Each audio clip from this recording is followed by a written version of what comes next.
Chapter 1. The hustle. Hustle is whatever you make it. Without trying to get too deep too quickly, making it is the hustle. When you make it, whatever you define it as, often it's because you hustled. Perhaps if you don't make it, you didn't hustle hard enough. As I reflected on my life and how I got to where I am, it became clear that I hustled my way there. I hustled through everything to become the man I am. Considering who I am and how I am, hustle is not a negative word. A simplistic analogy of hustling is when a coach tells a player to get out there and hustle. I'm sure you've heard the word hustle from that perspective. In essence, it means get out there and give all you have inside of you to achieve the objective. In basketball, one of the consistent challenges is getting from one end of the court to the other end before anyone else. As soon as a basket is made, blocked, or missed, you often have to get to the other basket at the other end of the court as fast as humanly possible. This back and forth effort gets tiring as time goes on. However, the difference between winning and losing the game can be the difference of which team hustled the most, which player hustled more than the other player, who pressed the accelerator and surged even though there were only fumes left in the tank. Meaning, how bad do you want it? What does your hustle really look like? Have a purpose. In 1989, I decided to go back to school to finish my bachelor's degree. The plan was to get my degree in 2 years, since I already had some college credits from 3 other schools. The challenges were many. I worked a full-time job, was married with 2 children under 18 months old. The school was an hour away in New Jersey, and I lived in Philadelphia. Besides the core studies of my major, I needed liberal arts credits, which meant I had to attend another college near my job to fulfill that requirement. Talk about hustling. I also carried 21 semester hours to achieve my goal, in addition to my job as a recruiter and family responsibilities. I went to school during the week from 8 a.m. to 8:50 a.m., then hustled off to work a few blocks away. I was a staff sergeant in the Air Force serving as an Air Force recruiter in downtown Philadelphia, Pennsylvania. Since recruiting is all about sales, my job as an Air Force recruiter was basically a hustle to make my numbers each month. After work, I hustled back to Philadelphia Community College before my 6 p.m. class to study a bit and be ready for class. At 8 p.m., I hustled home to spend time with my family, eat and study until about midnight. I was also attending Southern Illinois University at Carbondale Distance Learning Program through McGuire Air Force Base in New Jersey. I had tons of homework to do for those classes as well. I would wake up at 4:30 a.m., exercise, get dressed, have fun with my family, and get to class by 8 a.m. This was my daily wash, rinse, and repeat cycle from Monday through Friday. I was focused on finishing my degree because I needed it to become an officer. I needed to become an officer to provide for and take care of my family at a level I couldn't do as a staff sergeant. Therefore, I needed to hustle until that goal was achieved. Every other Saturday, I got up at 5 a.m., sometimes at 4 a.m. if I needed more study time. By 7 a.m., I was on the road to McGuire AFB to attend school from 8 a.m. to 5 p.m. both Saturday and Sunday. I did this hustle for 18 months without fail and achieved a Bachelor of Science in Education, Training, and Development in September 1991. My recruiting office partner, Louis Neves, was my battle buddy the entire time. We were both in school working toward the same degree. Therefore, we were also competitive about grades, which caused me to hustle even harder. I ended up with a 3.67 GPA, and he ended up with a 3.79 GPA. Louis was also my Spanish language tutor. As irony would have it, I got a B in Spanish, which he teased me about since he was from Puerto Rico. and Spanish was his native language. I guess I didn't hustle hard enough. Carrying 21 hours per semester while carrying all my other responsibilities taught me how to hustle. It taught me anything is possible if you are willing to work hard enough to get it. If you are willing to develop a plan and put in the work, you can achieve anything. When I challenged myself to get my graduate degree, the hustle was much more difficult than my undergraduate degree. I had a full-time job as Major Bullock, not Staff Sergeant Bullock. So my responsibilities as Chief of Intelligence, Surveillance, and Reconnaissance and father of teenagers were very demanding. School was also every Saturday and Sunday for 2 years, with a thesis due between years 3 and 5. Of course, I did what I had to do. I got my hustle on and achieved my goal. Choice. Like most things, getting your hustle on is a choice. You don't have to do it. You can choose not to hustle and allow time and life to dictate your outcome.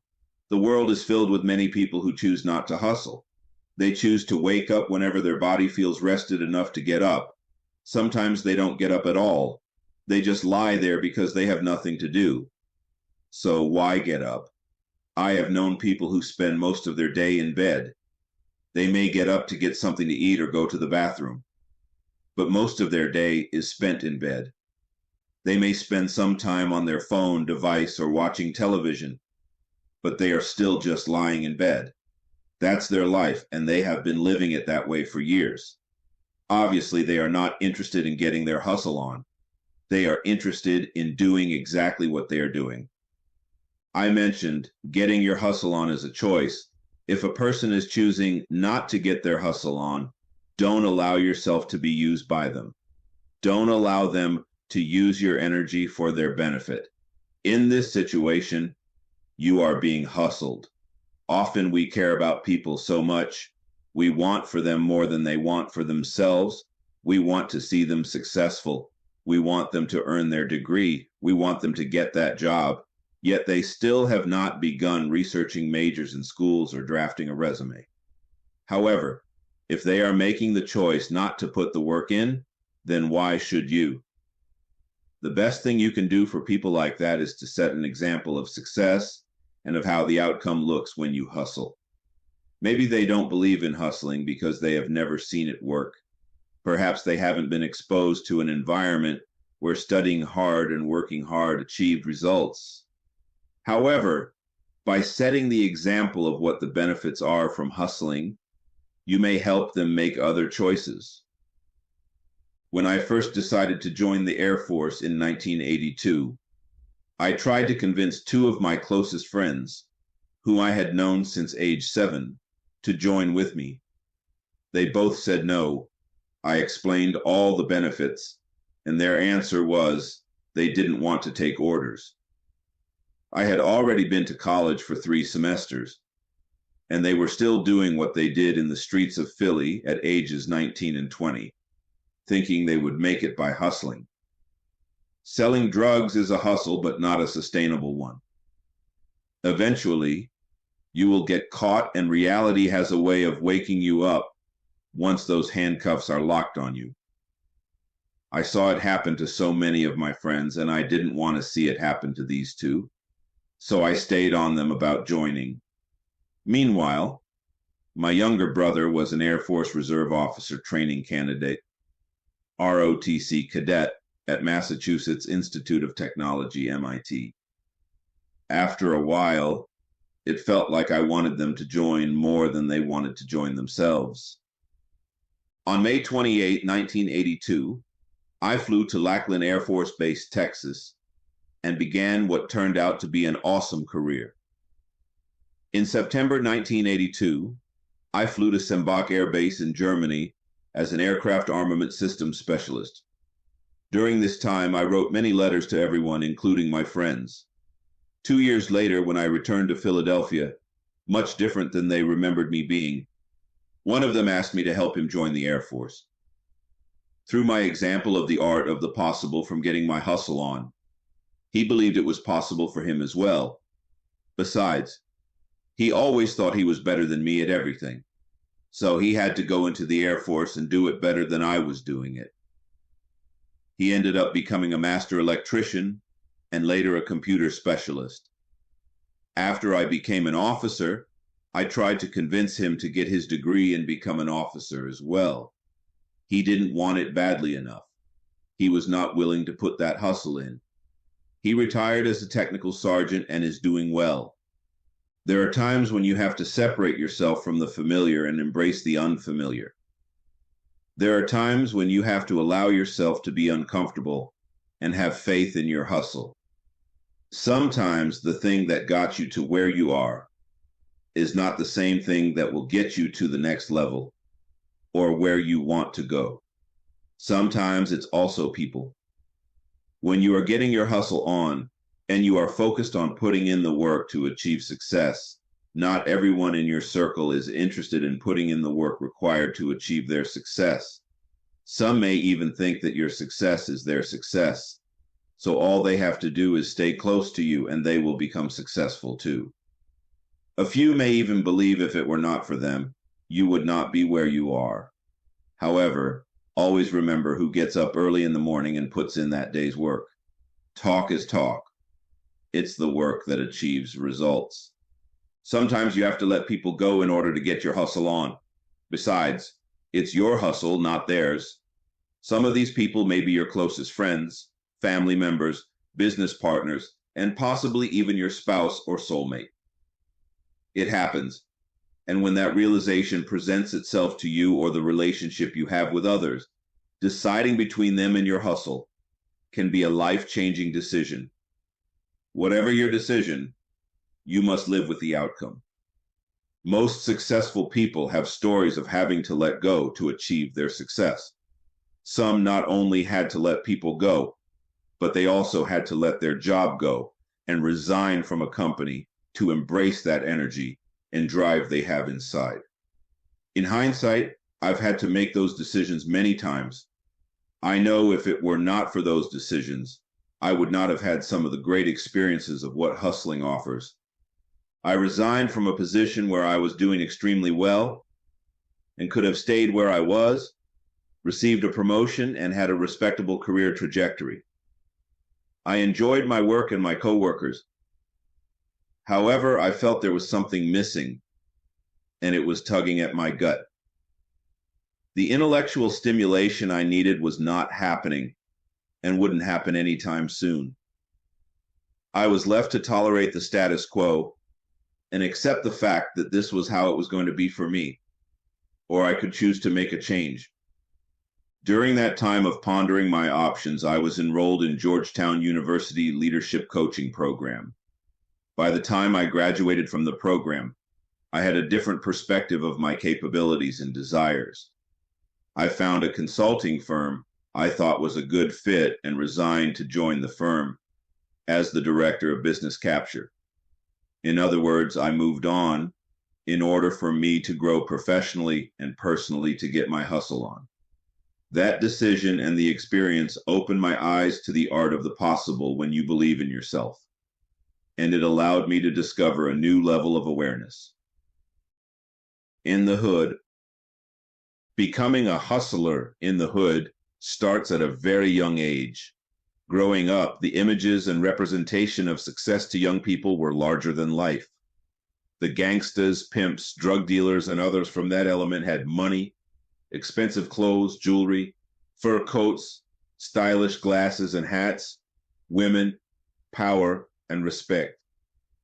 Even the preachers in church, some former gangsters who finally came back to God, still had the money, expensive clothes, jewelry, women, power, and respect.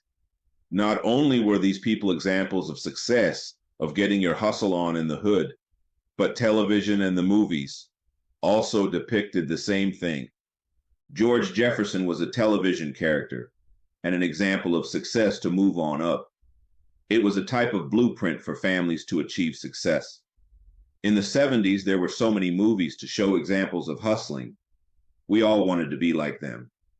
Foxy Brown, Let's Do It Again, Shaft, Dolomite, The Mac, and other movies were our educational foundation for success. When it came to hustling in the streets, These movies were not only the foundation, but the premise of those movies also continue to be depicted in today's movies. So who's really to blame when a good person turns bad if they are simply doing what they were taught or trained to do?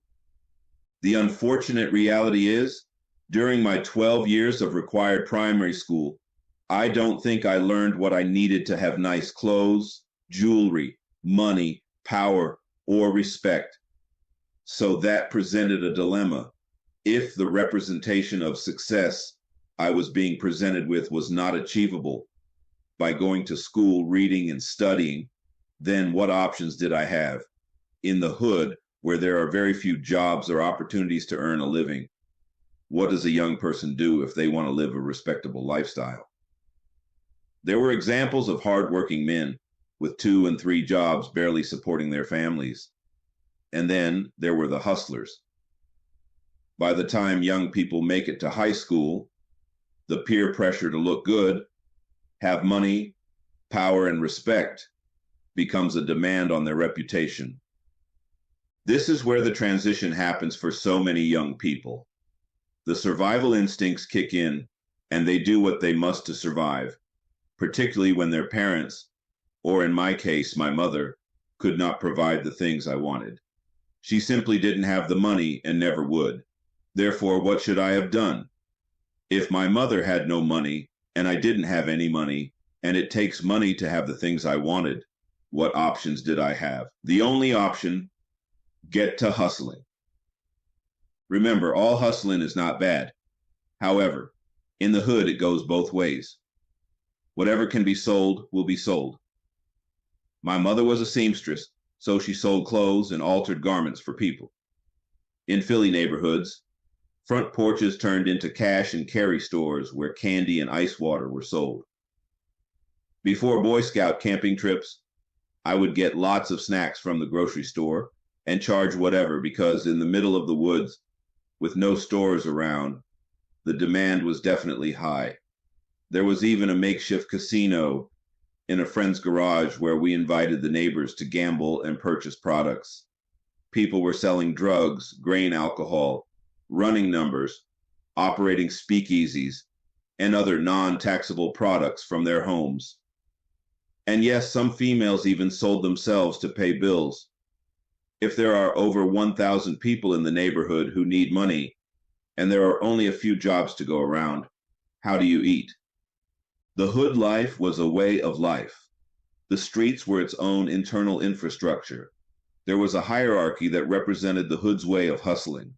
At the top were the Macs, kingpins, bosses, big mamas, store owners, gangsters, and others. Then there was the trickle-down effect through the lieutenants and everyone else. People knew their places and generally stayed there. The entire neighborhood was like one big extended family and a business operation. We took care of each other and shared in the spoils of success. Most neighborhoods in Philadelphia operated this way. It didn't matter your color, religion, or race, it was the same all over. Poor is poor. As long as you stayed in your hood around the people you knew, all was in balance. However, if you traveled outside of your hood, or if an outsider came to your hood, then there might be imbalance, particularly if outsiders wanted to poach its limited resources. Of course, we had gang members to take care of that, but so did other neighborhoods. Each neighborhood had their structure and hustle. As long as your hustle didn't encroach on another hustle, all was right with the world. But when that friction did occur, it was dangerous. Shootings, stabbings, and killings were common. It was treated as if someone came in your house with no permission as an intruder to take what they wanted. Industrious? The challenge I had was my industrious mindset was broader than my neighborhood. I wanted to expand my horizons, my knowledge, and my opportunities. Although I had a window washing business and made clothes for people, it didn't get me the respect and power that some hustlers got. Although I made money legally, I was still a nobody. I wanted to be that guy everyone knew and respected. I wanted to be like Pierre Cardin, Yves Saint Laurent, Dr. Perry Johnson, and some of the movie stars. I wanted that type of notoriety on a large scale, so I decided to become a DJ. This is when I truly got my hustle on. I became obsessed with the equipment, the money, the fun, the girls, the music, the respect, and everything else that comes with being a celebrity DJ. I wanted it bad. I used to go out on trash day and take wires and speakers from old solid state equipment like televisions and radios people threw out. I built my first speakers and used them to DJ house parties. I even had a small crew and roadies. We charged 50 cents for basement parties, and everywhere I went, even being a camp counselor for 9 weeks in the Pocono Mountains, I always took my equipment with me. Since I was usually the only one with equipment, I was always the DJ of choice by default. When I began attending the Fashion Institute of Technology, FIT, in New York City, I thought I was big time. And then I experienced scratching, striking, blending, and other techniques that New York DJs had mastered. It was back to the grind and hustle to put in the work day and night until I was competitive enough to book gigs and make money. It didn't take long thanks to my roommate, Ronald F. Stratton, who was an MC. Since he was from New York, he helped me quickly fill in the gaps of experience I lacked. Talk about getting our hustle on. He and I were a team, like DJ Jazzy Jeff and the Fresh Prince. We became instant celebrities, DJing all the parties at FIT and anywhere else people requested our services. FIT even gave me a radio show in my own studio to bring my personal equipment to practice as loud as I wanted. Fred Bush was a music promoter, amongst other things back then, and he saw something in me and mentored me into the game. I was the man. I was DJing a couple of times a week, making money and enjoying seeing my name advertised for various events. Since my hustle was going so well, I decided to market myself to the major clubs in New York where the celebrities went. After shopping my mixtapes around, I finally got an audition at Leviticus International. This was one of the ultimate R&B clubs because it was the club that held after parties for the celebrities who performed at Madison Square Garden. Although I was only 19, this was the over 23 club for grown folks with money and where the stars frequented. I met many celebrities and DJ'd for them as well. Stars like Luther Vandross, Stephanie Mills, The Temptations, Rick James, and Tina Marie. I was the house DJ with a professional DJ booth, custom lighting system, and Technique 1-200 turntables. The most expensive industry standard turntables that only the best of the best DJs performed on, let alone could afford. I was in the hustle. This experience showed me the art of the possible when you put the work into your hustle and never give up. I learned so much about DJing, the industry, and business. I also learned that this was the location many types of hustlers frequented. In the back of the club was a pool table. In Philly, I started playing and hustling pool by age 12. The old heads at Leviticus International allowed me to play with them and would use me to hustle the drunk patrons who figured I was just a kid and couldn't shoot. I made so much side money from the old heads. I felt like they were father figures, allowing me to be on their team. They trusted me, and I made money. To this day, I still believe Leviticus International was one of the differentiators to my hustle. Heck, it was on 34th and Broadway in New York City. It was the hub of the action. Because I earned the trust of the owners, producers, and the gangsters that frequented the club, I was exposed to everything. Sometimes I would go to the club during the day to practice mixes, which was a different business environment. People who didn't visit the club at night were sitting at tables or shooting pool, talking business and doing deals. I learned that the club was funded by a larger organization, including affiliations with record companies and possibly the mafia. I met a lot of extremely powerful people who trusted me to keep my mouth shut. This allowed me to see what goes on behind the scenes to keep the balance of power in the city while also allowing commerce to flow. Without being too revealing of someone else's hustle, I was privileged to have a glimpse of how some hustlers operated, how money was made, exchanged, and used. DJing was not just about DJing. The entertainment industry was not just about entertaining. It was part of a larger strategy of transactions for wealth. In hindsight, I wish I had not been so naive. I had so many relationships.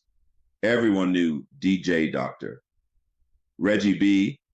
I could have been directly mentored into the game like other famous DJs, producers, rappers, and musicians who are now running the industry.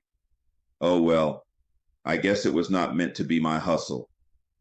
As time went on, my entertainment company grew. I made lots of money DJing, and to this day, my entertainment company continues to grow, as well as my talent on the Technique 1-200 turntables. This story is applicable on so many levels to how life can be. If you are reading this book because you truly believe you're a hustler, then you get exactly what I just said. You understand that burning desire to achieve your financial goals. It truly is all about the hustle. If you are reading this book because you don't just believe you are a hustler, but rather you know you are a hustler, then what I am saying is definitely hitting that beast inside of you who wants to win. This isn't to say that if you don't have the mindset of what I just mentioned, you are not a hustler. No, it means there are different levels of the game, and the trajectory is ongoing. Where you are today may not be where you are next year. Where I was back when I was DJing in New York is not where I am now. I'm living joy, peace, and happiness every day because of my years of hustling, and you will too if you never let go of your dreams. I really learned how to dream and execute my dream when I became an Amway independent business owner, IBO. I never really knew what a vision or dream board was until Mike and Norma Gold showed me that and more. Because of two of the best business mentors and their faith in us, my best friend Calvin and I became two of the fastest growing platinum IBOs in the Maryland area. We turned a profit within 30 days of joining the business by putting in the work, as Mike and Norma recommended. 2 years later, we built a sizable and profitable organization and went platinum. That's when the real money starts flowing based on the commission percentage and what you have learned that you can now teach others.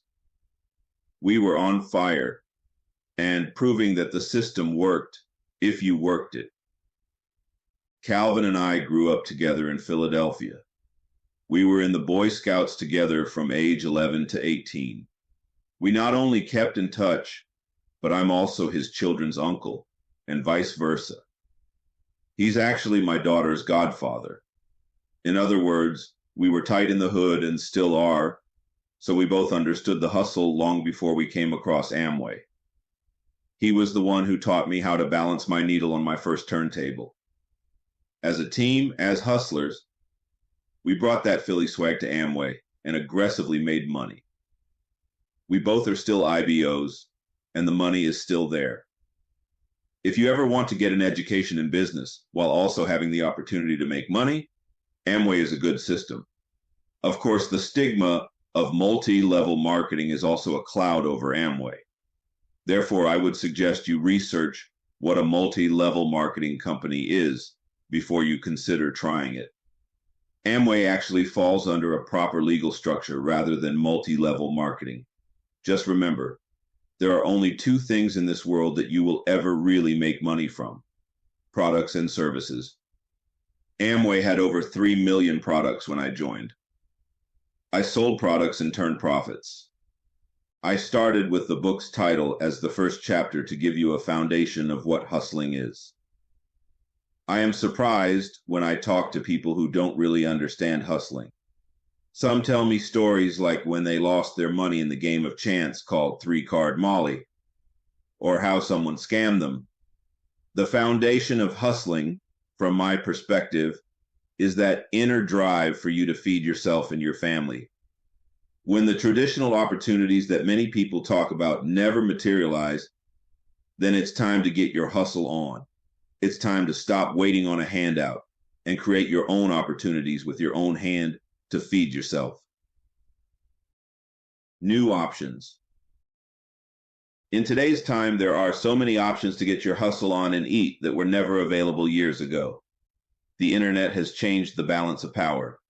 Social media has turned hustling into an industry all of its own. There are so many millionaires who came from the hood whose children will never know their struggle. It's an impressive realization.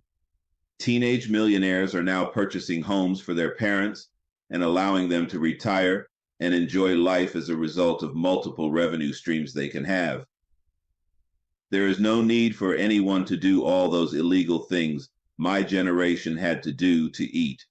The landscape has changed, the opportunities are abundant, and hustling is becoming a sport. Maybe I'll start a new awards show called the Hustlers Awards. Throughout this book, I have written some controversial representations. Some you may agree with, while others may not. To that end, I would ask that you keep an open mind to how perceptions, cultures, exposure, and of course, experiences can shape your thoughts. Perception is reality in the eye of the beholder. What a person perceives to be true is true, even if it isn't. So, what is truth? Truth is a representation of one's perception. It's their truth. What I presented in this chapter is 100% true. My aim in this book is also to present the truth. If you disagree with the truth, then it simply means you are entitled to your truth. Hustling is not a spectator's activity. It's for players who are in the game to win. Get out there and get your hustle on.